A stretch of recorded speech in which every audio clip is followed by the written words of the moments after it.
ayat yang keempat. Kalau sudah dapat, kita akan sama-sama membacanya dengan kita bangkit berdiri untuk menghormati firman Tuhan.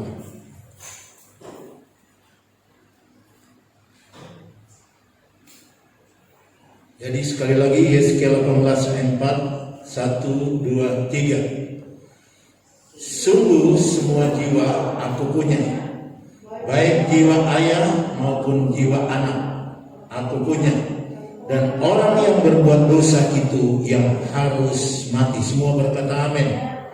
Silakan duduk kembali.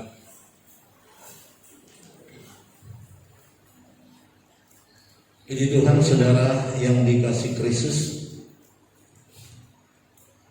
Beberapa minggu ini saya membuat khotbah seri tentang dosa.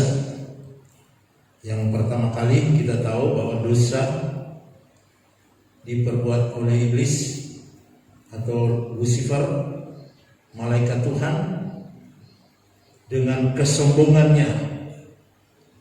Itu dosa yang pertama dibuat oleh sang Lucifer, dan kemudian dicampakkan ke bumi, masuk ke dalam dunia ini, dan dia mulai menggoda manusia yang pertama. Dan kita tahu minggu kemarin Hawalah yang tergoda pertama dan kemudian memakan buahnya, dan akhirnya diberikannya juga kepada suaminya, sama-sama memakannya dan jatuh dalam dosa. Saat ini kita lihat bahwa orang yang berbuat dosa, sesuai dengan pembacaan kita, dia akan mati dan dikatakan harus mati. Sekali lagi kita dengarkan ayat ini, sungguh semua jiwa aku punya, baik jiwa ayah maupun jiwa anak aku punya, dan orang yang berbuat dosa itu harus mati. Jadi kita lihat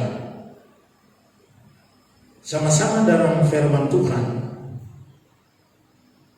bahwa orang yang berbuat dosa itu harus mati. Perlu saudara ketahui bahwa dosa itu bukan kemalangan yang kebetulan terjadi dalam kehidupan kita atau kehidupan manusia. Dosa juga sebenarnya bukan satu penyakit atau kelemahan. Juga dosa bukan sesuatu yang diada-adakan. Dosa juga bukannya tidak ada kebenaran sehingga manusia tidak disalahkan. Tetapi dosa adalah kedurhakaan yang pasti terhadap Allah. Saudara bisa membaca itu dalam Mazmur 51 ayat 5.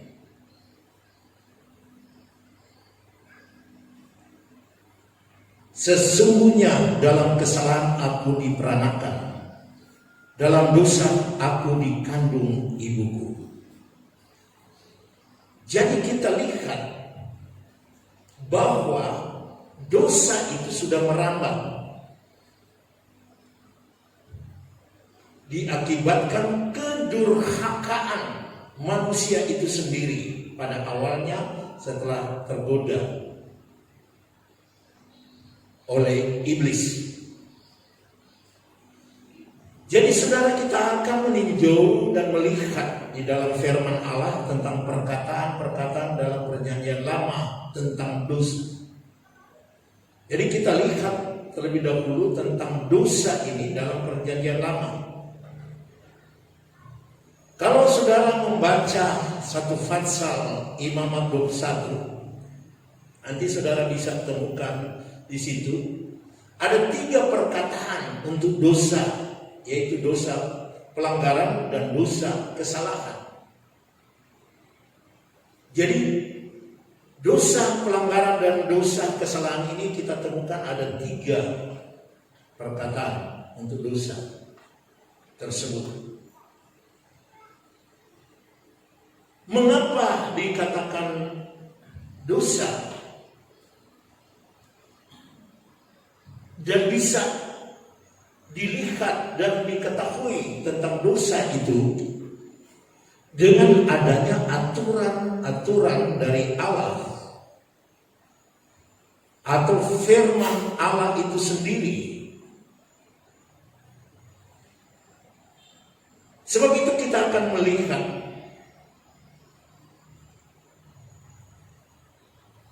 tentang pertama, yaitu dosa. Dalam bahasa Ibrani tentang dosa ini, yaitu sasaran yang tidak kena atau tidak sampai. Jadi ada yang perlu kita tujui, atau seperti kalau kita memanah, dia tidak kena sasaran atau tidak sampai. Jadi hal ini dihubungkan dengan apa yang saya katakan tadi, yaitu anak panah yang tidak kena sasaran. Jadi dosa ini dalam hal ini tidak kena sasaran, tidak sampai atau tidak sampai pada sasaran yang dimaksud, atau dia menyimpang dari yang dimaksud atau dari tujuan yang Allah sudah tetapkan. Menyimpang dari tujuan yang dimaksud oleh Allah. Sebab itu turunlah aturan, turunlah firman, dan banyak orang yang menyimpang dari aturan itu atau tidak kena sasaran dari tujuan yang dimaksud oleh Allah, sehingga itu disebut dosa. Dan dalam hal seperti ini atau perkataan ini, bukan saja perbuatan dosa di mana seseorang itu tidak sampai mengena pada sasaran atau meleset dari sasaran, dari aturan, dari firman Allah, tetapi itu juga menunjuk kepada hati kita, kehidupan, karakter kita, di mana seseorang itu memiliki maksud hati yang berdosa. Dan itu dijelaskan di dalam Kejadian 4 ayat 7. Dikatakan begini, apakah mukamu tidak akan berseri jika engkau berbuat baik? Tetapi jika engkau tidak berbuat baik, dosa sudah mengintip di depan pintu. Ia sangat menggoda engkau, tapi engkau harus berkuasa atasnya. Jadi dosa itu sudah mengintip dalam kehidupan kita. Dikatakan di depan pintu. Dan kemudian dosa itu menggoda engkau.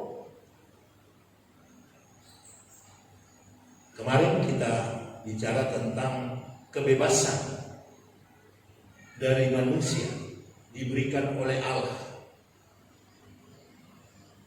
Kalau dikatakan dosa itu mulai mengintip di depan pintu, yaitu menunjuk kepada hati kita,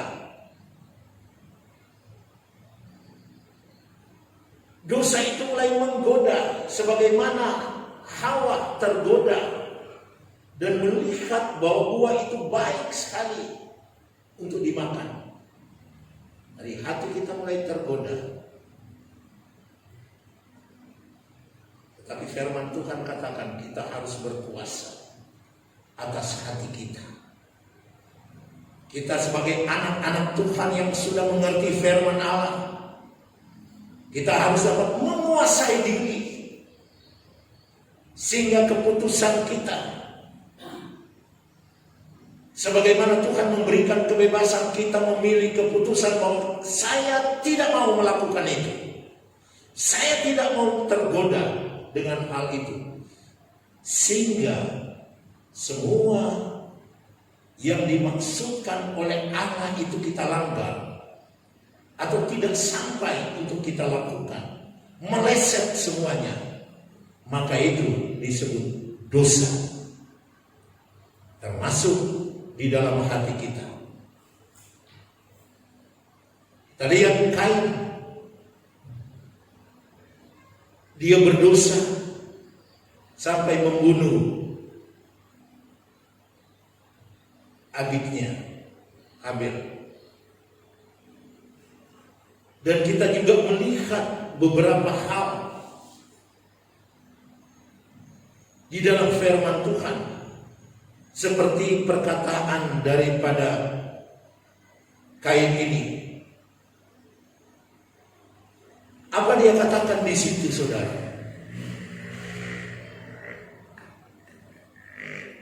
Kain ini merasa iri di dalam hal peribadatan. Dia melihat bahwa persembahannya itu tidak diterima oleh Allah karena sasarannya salah, tidak sampai, sehingga timbul di dalam hatinya untuk berbuat dosa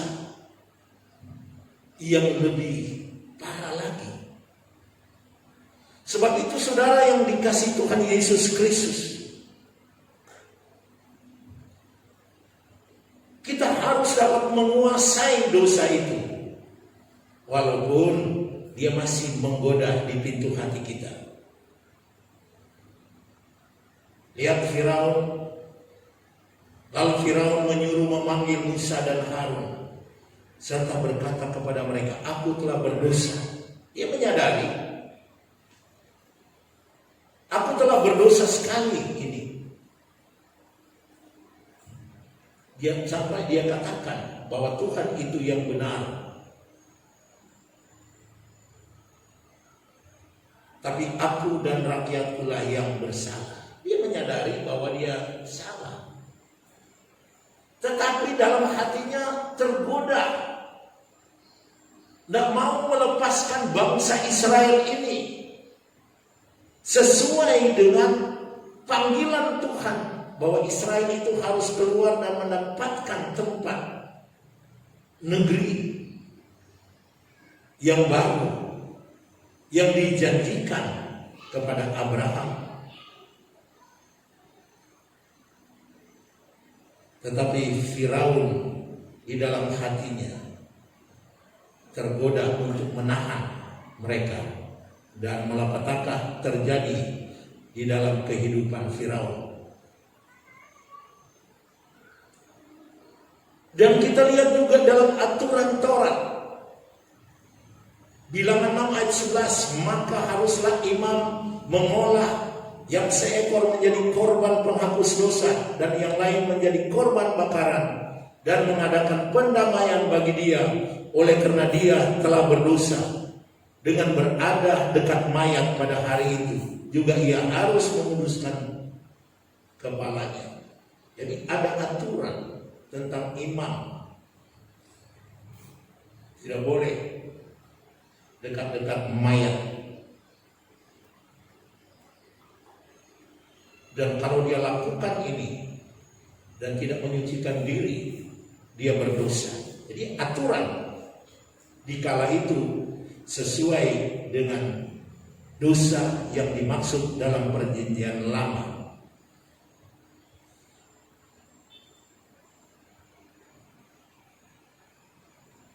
Daud juga di dalam hatinya bahwa dia sadar bahwa dia itu berdosa. Sebab itu dalam Mazmur 51 ayat yang ketiga, kalau di dalam Alkitab mungkin ayat yang 4, tapi kalau saudara baca di Android 51 ayat 3, bahwa Daud ini menyadari akan pelanggarannya. Sebab itu dia katakan, sebab aku sendiri sadar akan pelanggaranku. Aku senantiasa bergumul dengan dosaku. Dia menyadari di dalam hati, menggoda hatinya. Dan dia menyadari bahwa dia banyak kali salah sasaran tentang kebenaran itu. Kemudian dia katakan ayat yang berikutnya, ayat 5 atau ayat 7 di dalam pembacaan Alkitab. Sesungguhnya dalam kesalahan aku diperanakan, di dalam dosa aku dikandung ibuku.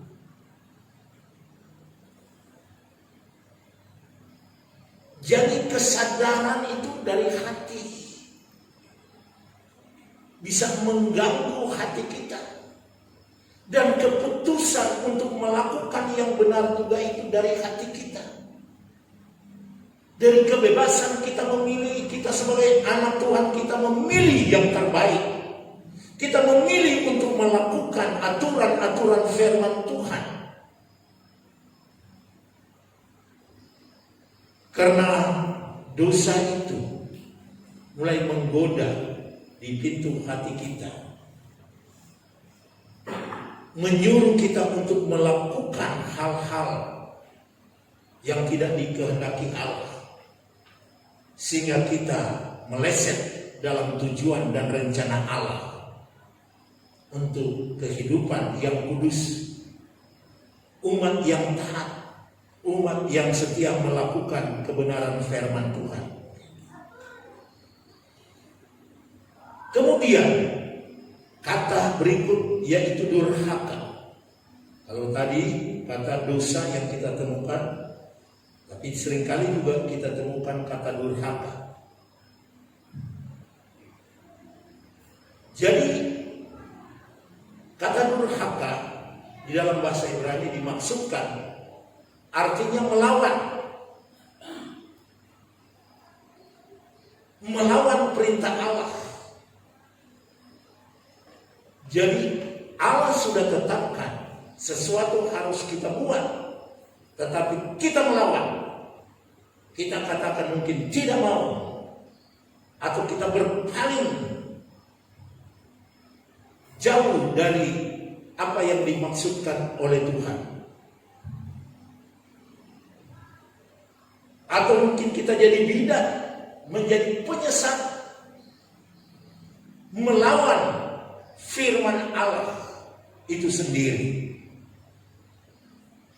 Dan itu sangat jelas sekali terlihat di dalam sejarah kekristenan, terutama pada umumnya sejarah umat Tuhan, mulai dari bangsa Israel dan munculnya kekristenan. Ada banyak sekali pribadi-pribadi atau seseorang itu mendurhaka dengan terang-terangan melawan perintah Allah atau menjadi bidat, memutarbalikkan kenyataan tentang kebenaran Allah itu. Sebagaimana iblis memutarbalikkan firman Allah. Kedurhakaan itu juga disalahkan oleh Tuhan. Menjadi bidat itu juga disalahkan oleh Tuhan. Sebab itu kita melihat apa kata Daud yang tadi kita baca, bahwa dia sadari tentang pelanggarannya dan dia sedang bergumul dengan dosanya. Mazmur 51 ayat 3.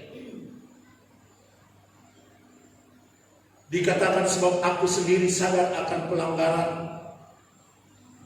Aku sendiri sedang bergumul atau senantiasa bergumul dengan dosanya atau dosa, kata Raja Daud. Yang artinya dia tidak mau menjadi bidat, menjadi durhaka. Bahkan dikatakan oleh Salomo, karena pemberontakan negeri banyaklah penguasanya. Jadi satu negeri dia memberontak, terpecah-pecah, hancur. Timbullah penguasa baru. Itu maksudnya. Jadi karena pemberontakan negeri banyaklah penguasa. Tetapi katanya karena orang yang berpengertian dan berpengetahuan tetaplah hukum. Jadi orang yang menyadari dan mengerti hukum itu tetap tidak dilanggar. Artinya orang tidak mau memberontak. Jadi pemberontak itu menurut Salomo itu tidak baik. Akan memunculkan penguasa atau pimpinan yang baru. Banyak penguasa, banyak pemimpin.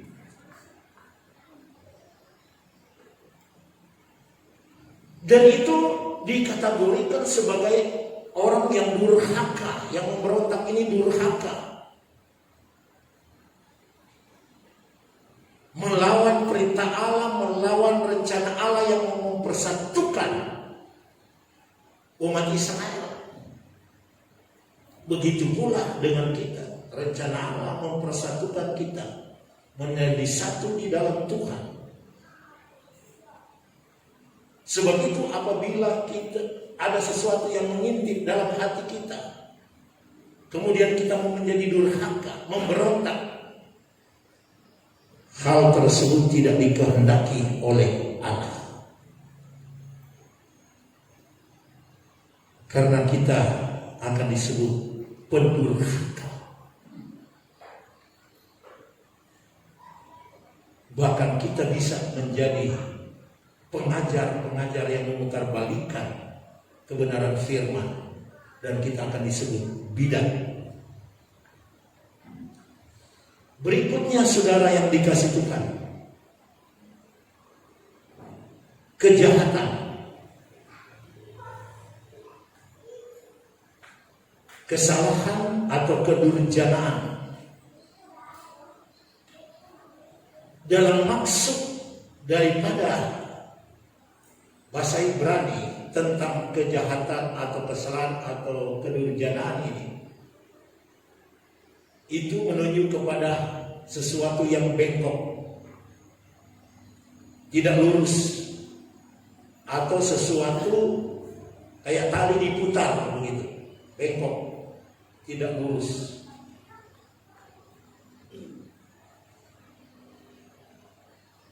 Itu disebut kejahatan. Jadi kejahatan memiliki arti hati yang bengkok, hati yang diputar dari kebenaran.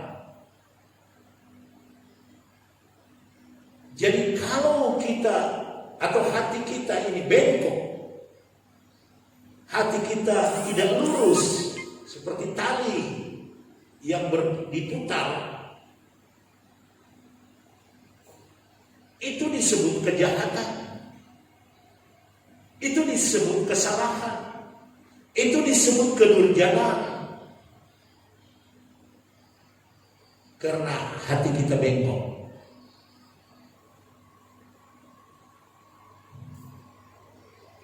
Bagaimana mengenai sasaran kalau hati kita bengkok?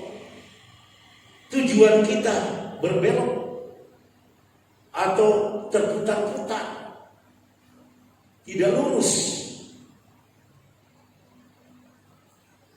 Sebab itu saudara yang dikasih Tuhan,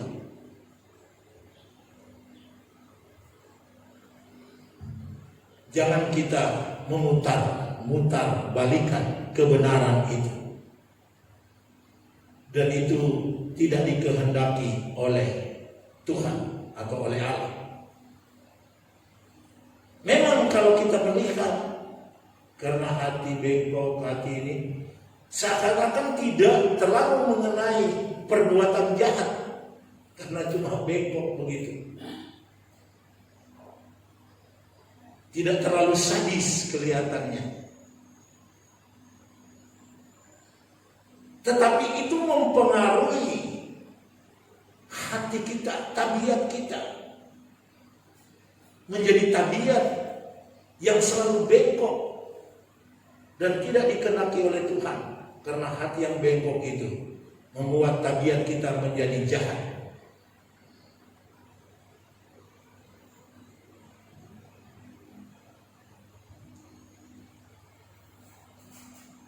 Saudara lihat Kejadian 15 ayat 16. Tetapi keturunan yang keempat akan kembali ke sini, sebab sebelum itu kedurjanaan orang Amori itu belum genap. Jadi orang Amori disebut memiliki sifat kedurjanaan. Kedurjanaan itu jahat atau kejahatan atau perbuatan jahat. Kalau saudara melihat dalam bahasa Indonesia, kamus bahasa Indonesia. Sebab itu, tabiat yang jahat itu muncul dari sesuatu yang bengkok, hati yang bengkok, hati yang tidak lurus, sehingga muncul perbuatan jahat tersebut. Daud mengatakan begini di dalam Mazmur 32 ayat 5, dosaku kuberitahukan kepadamu, dan kesalahanku tidaklah kau sembunyikan. Aku berkata, aku akan mengaku kepada Tuhan pelanggaran-pelanggaranku, dan Engkau mengampuni kesalahan karena dosaku.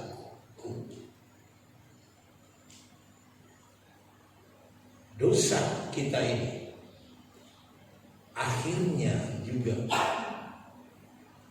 akan tertolong kalau kita mau bertobat. Kita tidak mau berjalan bengkok, kita tidak mau berjalan terputar atau memutarbalikan kenyataan kebenaran firman atau membengkokkan rencana Allah di dalam firman. Sebab itu Nabi Yesaya mengatakan tentang hal ini, tentang kesalahan ini. Yesaya 5:18, celakalah mereka yang memancing kesalahan dengan tali kedustaan. Jadi memutarbalikan, jadi berdusta, membengkokkan maksud-maksud Allah, membengkokkan rencana Allah, atau dengan menjadi bidat. Tuhan tidak mau hal itu. Celakalah mereka yang memancing kesalahan dengan tali kedustaan, dan dosa seperti dengan tali gerobak. Dosa seperti tali gerobak. Tali itu diputar-putar, terputar-putar begitu. Tali gerobak itu memang diputar. Celakalah mereka, kata Nabi Yesaya, yang memancing kesalahan dengan tali kedustaan, seperti dengan tali gerobak. Tuhan tidak mau kita melakukan hal-hal tersebut, karena Tuhan mau supaya kehidupan kita berjalan lurus, tidak bengkok, dan jangan kita disebut berbuat jahat atau disebut sebagai kedurjanaan. melakukan hal-hal yang tidak dikehendaki oleh Tuhan. Sebab itu firman Tuhan juga di dalam Perjanjian Lama menganjurkan, biarlah jangan kita berbuat dosa. Yang dimaksud tadi, biar kita boleh memperoleh keselamatan. Sebab itu Nabi Yeskiel, dia mengajar kita supaya kita hidup menurut ketetapan Tuhan. Dalam Yeskiel 18 ayat 9, hidup menurut ketetapanku dan tetap mengikuti peraturanku dengan berlaku setia. Jadi kita melakukan aturan-aturan Tuhan dengan setia. Dan dikatakan kalau kita melakukan ketetapan Tuhan dan tetap mengikuti peraturan dengan berlaku setia, dia katakan, Nabi Yeskiel, ialah orang benar dan ia pasti hidup. Demikianlah firman Tuhan. Jadi orang yang tidak melakukan jalan yang bengkok atau tidak mengikuti jalan yang bengkok dan berputar-putar, ialah orang benar. Dan orang benar itu tentunya pasti hidup, kata firman Tuhan itu. Sebab itu saudara yang dikasih Tuhan, marilah kita datang kepada Tuhan dengan melakukan hal yang baik dan yang benar. Kalau ada dosa yang mengintip di dalam hidup kita untuk kita melakukan kedurjanan, kita memilih yang terbaik. Kita akan mengikuti peraturan Tuhan dengan setia. Jadi Tuhan, kiranya firman Tuhan ini dapat menolong kita untuk memahami tentang dosa atau maksud dosa dalam Perjanjian Lama. Dan juga nanti kita melihat dan mendengarkan tentang dosa di dalam Perjanjian Baru. Tuhan Yesus memberkati kita.